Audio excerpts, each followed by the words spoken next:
With SPU distance coach Eric Hansen. Falcons getting ready for the cross-country opener on Saturday, the Green River Invitational down in Steilacoom. Eric, you've had the kids here for a couple of weeks. You've had camp. What are you seeing from this group so far? Yeah, it's been great since we've been back. Good to see the work that everyone's put in throughout the summer. Had our first couple workouts back as a team. Everyone's looking good. Everyone, you can tell that they've put in some good mileage this summer and some good workouts. We've had some good groups rolling together, which has been fun to see. Really looking to get a better feel for exactly where we're at this weekend as a team. And looking forward to the meet. It should be some pretty good competition there too. Okay. Let's talk about the women's team, because you got Annika Asfeld back up front, but you got a good pack behind her. What are the possibilities for this team this year? Yeah, we'll see. Obviously, the big goal is to get the team to Sacramento in November for nationals. Annika looks as fit as she was during outdoor season already, which is a pretty good sign. We got a really nice pack rolling behind her.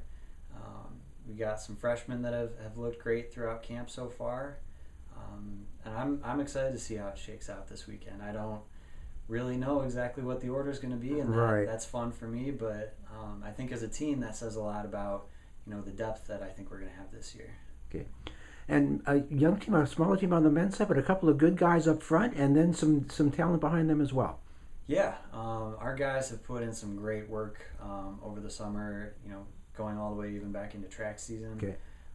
So I think that I'm happy that they're going to see the rewards for their hard work start to pay off here.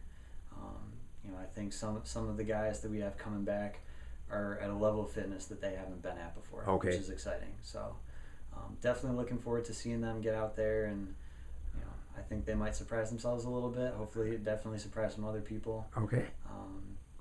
They're looking great right now. Okay. And talk about the schedule a little bit. Now, this is a kind of a low-key one this weekend, but then some big meets coming up. End of September up in Bellingham. That's a big one. And, of course, the Lewis meet for the women. Yeah. This is, first meet, always a rust buster. Yep. See where we're at, kind of training through it a little bit, so I'm not expecting to go in here on completely fresh legs. And that's okay. That's us preparing for some bigger stuff we have coming down later throughout the season. But still should be a good meet. I know there's a lot of really good teams that are going to be there. A few teams from our conference already, so we'll get a little bit of a preview. Bill Rowe 2 weeks from now up at Western Washington. I think most, if not all, of our conference should be at that meet. Most will be there, yes. So that'll be a good litmus test for us and see how we stack up against everybody in the conference together.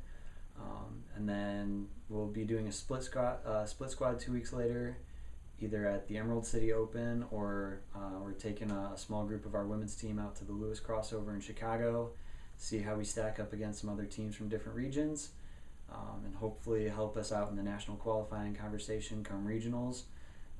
And that'll kind of be our last big meet before conference. Okay, all right. Second year for you as head coach. How's this maybe a little bit different for you than last year coming in for the first time? Oh, man. Definitely feel like there's more structure to it this year. Okay. Last year was tricky with the transition starting so close to the season.